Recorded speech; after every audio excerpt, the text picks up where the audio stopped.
আপনি যে থানায় এসেছেন, কে মারা গেছে? আমার শালির মেয়ে, অর্থাৎ আমারও মেয়ে।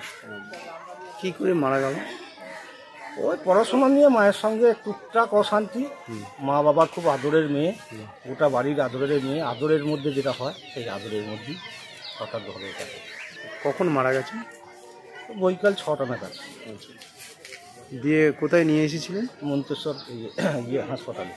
এখন কোথায় আছে আপনার? এখন এই মন্তেশ্বর থানার পুলিশ মর্গে। কি নাম ছিল? রূপসা দত্ত, বাড়ি? জামরা। আপনার নাম কি? আমার নাম অমর দত্ত। তাহলে আজকে কি পোস্টমর্টম জন্য পাঠানো হচ্ছে? হ্যাঁ, পোস্টমর্টম জন্য অফিসার স্যাররা পাঠাবে। কোথায় পাঠাবে?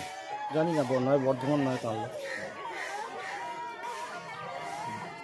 এটা তো আমার নাতনি, ওটা পড়া জামরা বাড়ি, মন্তেশ্বর হসপিটালে নিয়ে এসেছে। নিয়ে আসার পর থানাকে হসপিটাল রেফার করেছে।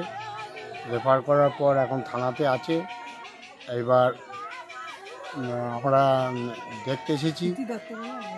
আর প্রীতি দত্ত। কি কি দিয়ে মারা গেল?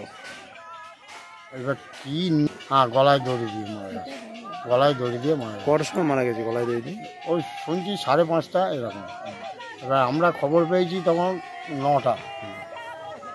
9টা পর্যন্ত খবর পেয়েছি। এবার 9টার পর তো আমাদের আসা সম্ভব না। আমার বাড়ি সেই দেয়ালে নতুন।